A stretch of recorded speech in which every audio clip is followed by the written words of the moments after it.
Chapter 13, Appendix 3, A Mary for All. I'm including this article to show how all outward forms of the Christian religion come short of the reality of the message and truth of the gospel, and attempts to interpret ancient culture with the learning of this world will shine no light on the truth. If this article gets too technical, view my comments on page 94, which is a summary of this matter. The Economist, December 20th, 2003.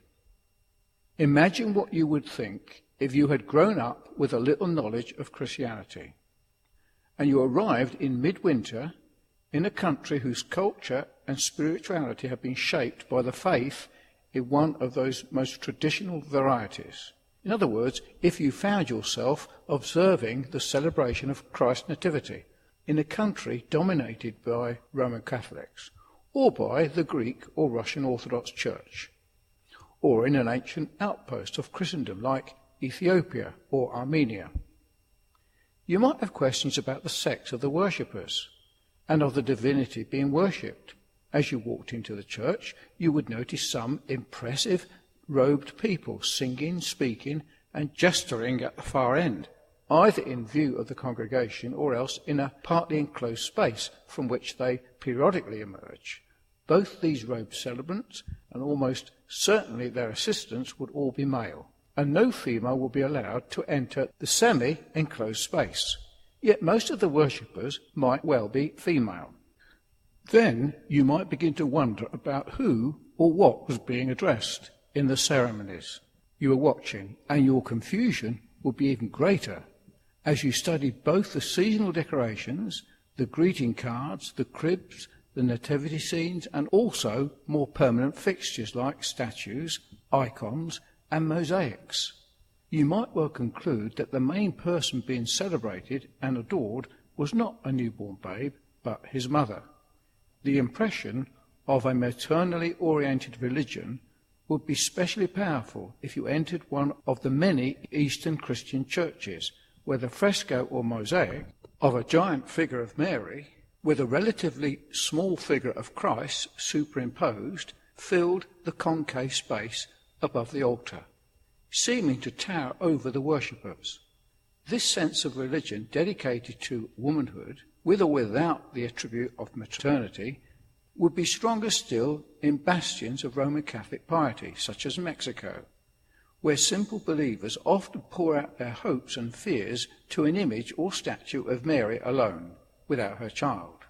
And your curiosity about the divine force being evoked might grow even greater if you could follow the words being prayed and chanted all around you.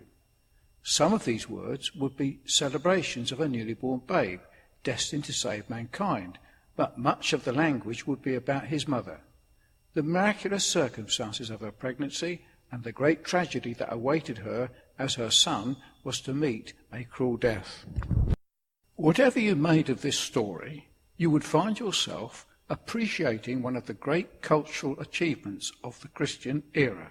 Thousands of lines of subtle and expressive religious poetry addressed to Mary, the mother of Jesus. Some of this was composed for the midwinter celebration of Christ's birth. Equally beautiful language was inspired by the 4 other feasts that the early church dedicated to Mary, each with its complex liturgical forms. From the relative handful of direct references to Mary in the Christian Gospels, a vast web of ritual and praise has been woven.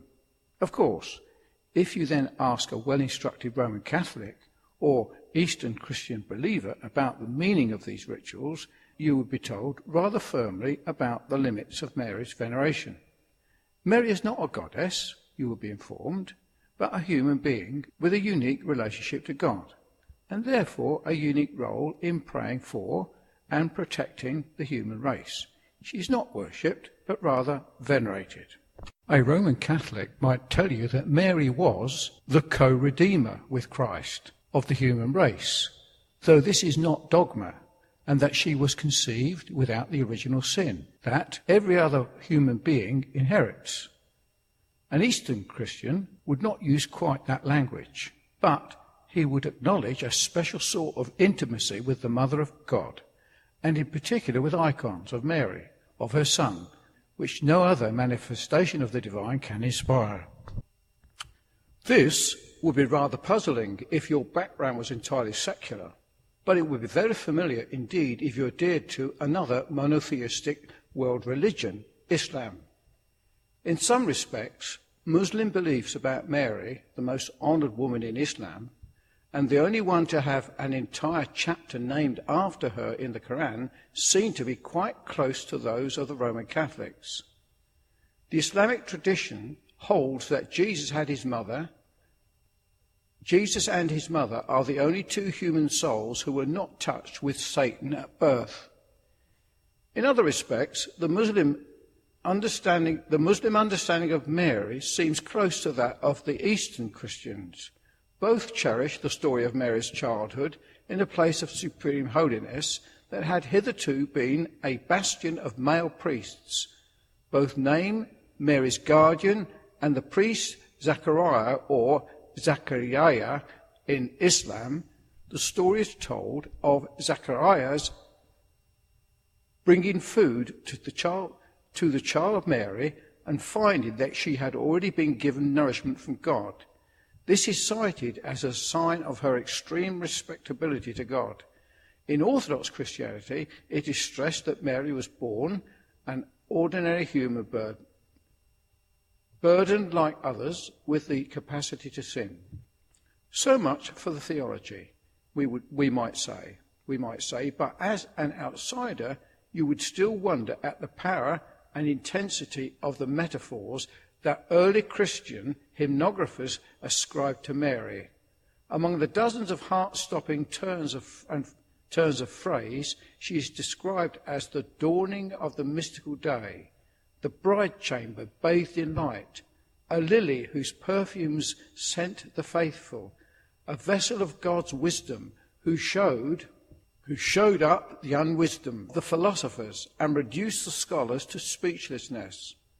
In the Eastern Church, some of the finest language is subscribed for a feast at late November or early December that is based not on the New Testament, but on a lesser-known Christian text called the Gospel of James.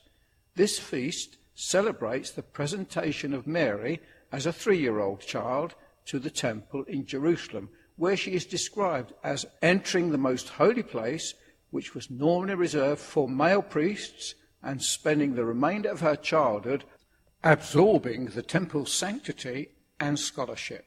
Where do all these images come from? A psychotherapist in the school of Carl Jung might say that motherhood is a force that feeds and protects all humans. It is the most important of all the archetypes that lurk in humanity's collective unconscious. So any religious practice that fails to answer this will fail to satisfy its followers. For feminists, critics of traditional Christianity, the attention paid to Christ's mother is a feeble counterpoint to the male domination of every other aspect of the faith. Secular historians would link the veneration of Mary to the pre-Christian cult of feminine divinities, such as the Egyptians, Isis, who conceived by her followers as a Madonna figure, nursing a holy child, or the Romans' Diana. A somewhat different answer is offered by Margaret Baker, a Hebrew scholar and prolific writer on religious history. Her latest book, The Great High Priest, is a collection of densely woven arguments about the continuity between Islamic and early Christian practice. It touches on at least 2 interlocking themes: the sex of divinity and locus of holiness. As she and many others have observed, much of the poetry dedicated to Mary comes from what is called the wisdom tradition of the Jewish religion. This takes the form of passages in which wisdom is perceived as a form of feminine divinity.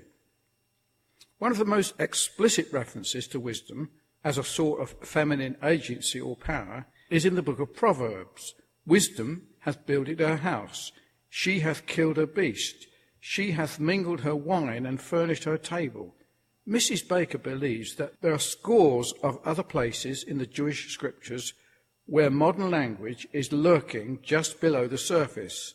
Some of the language has transformed into Christianity, to Christ or the Holy Spirit, but most of it was applied to Mary.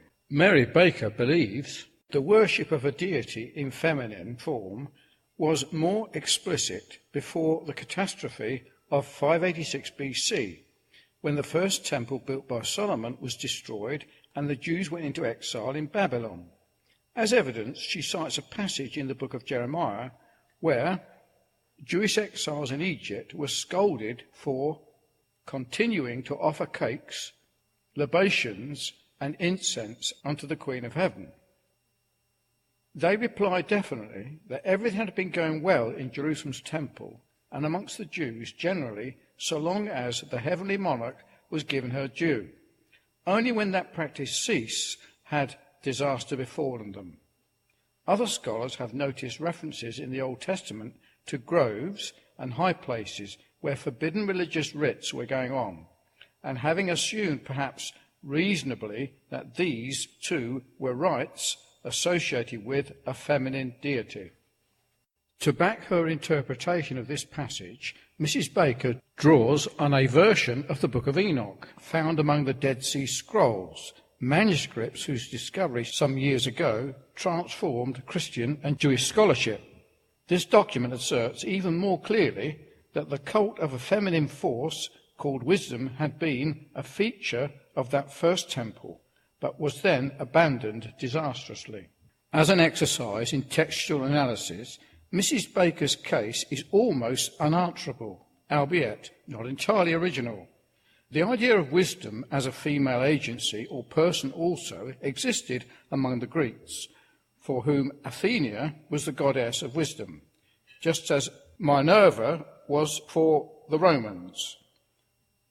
More recently, in the 1930s, the idea caused furious disputes in the White Russian Dispersia in Paris, with bitter allegations of heresy being traded.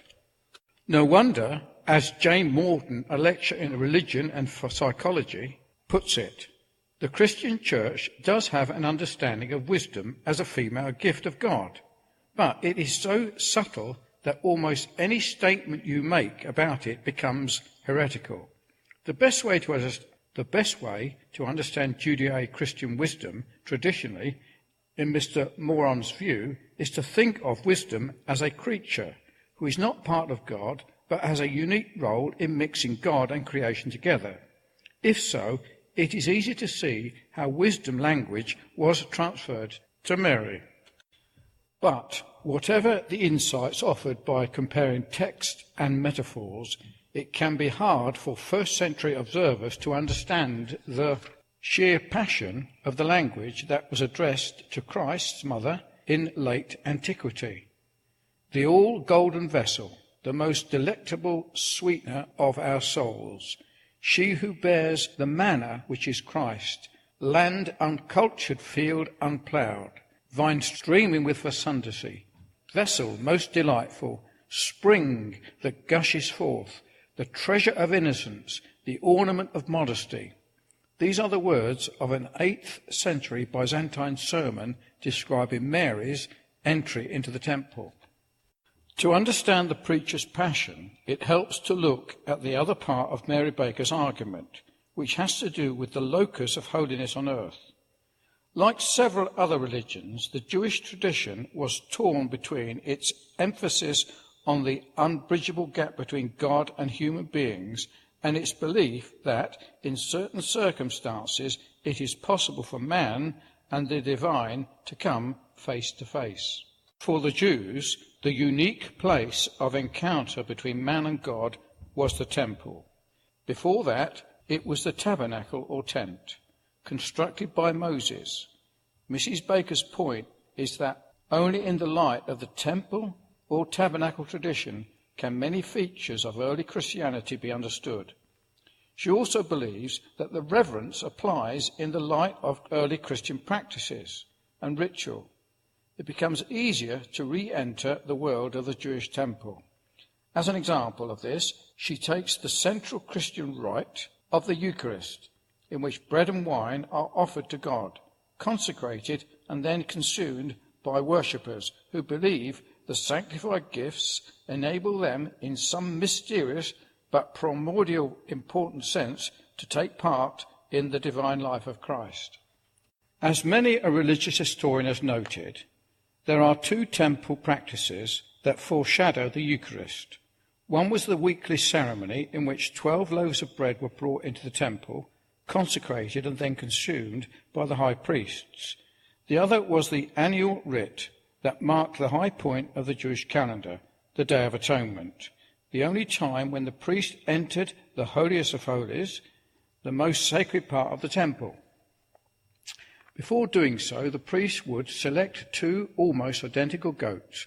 One would be slaughtered, and its blood was taken into the Holy of Holies before being sprinkled on various parts of the temple. The other was sent out into the desert as a scapegoat, bearing the sins of the people. As one standard translation puts it, the priest would sacrifice one goat for the Lord and the other to a demonic force called Azazel. But Mrs. Baker, drawing in part on Christian sources, argues for a different rendering of the Hebrew. One goat was sacrificed as, rather than for, Azazel, whereas the other was sacrificed as the Lord. If she is right, then, the paradoxical Christian teaching that God the Son, being crucified, is both the victim and the priest, in an act of supreme sacrifice, becomes easier to understand, and it is clear that the links between the Eucharist and the atonement rite are closer than previously realized. Mrs. Baker's broader case is that posterity has understood the importance of the temple worship in the spiritual universe, but only of the Jews, but also of the early Christians, some of whom were temple priests. Her argument is reinforced by the recent findings of John Wilkinson, a former director of the British School of Archaeology in Jerusalem. Mr. Wilkinson has studied the architectural designs of hundreds of synagogues and Christian churches from the early Christian era, of Georgia and Armenia to Salisbury Cathedral in England, which was begun in 1220 AD.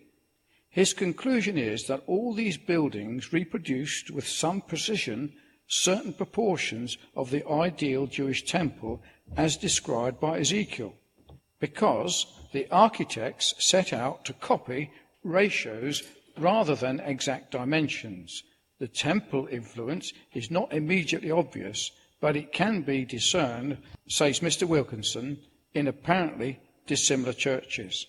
As evidence that Christians self-consciously followed the Jerusalem design, he cites a papal advisor of the 13th century, William Duranus, who said, "Our physical church has taken its form from two buildings, the temple and the tabernacle, but most of the time the temple proportions of church design, Mr. Wilkinson believes, were part of a secret body of orally transmitted knowledge, influenced by the Greek belief that numbers had mystical properties." Whatever the channels through which the temple influenced Christians, the essential point for both Mrs. Baker and Mr. Wilkinson is that Christianity inherited and built on the Jewish belief that it is possible for human beings to have a direct encounter with God and in some sense to become part of divine reality. For the Jews, the temple, specifically the Holy of Holies, was the unique locus for that encounter.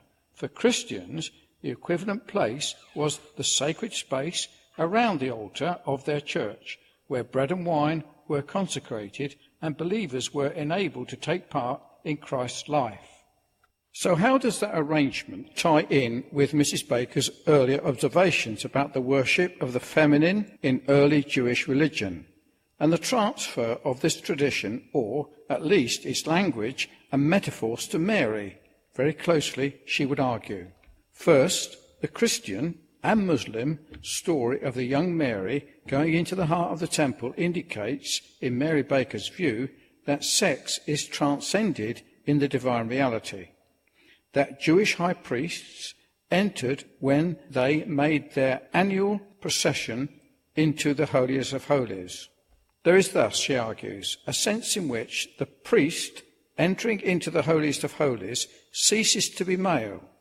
Mrs. Baker, a Methodist preacher herself, concludes that this journey to the place beyond gender can be made by a person of either sex, and there is no reason why women cannot be Christian priests.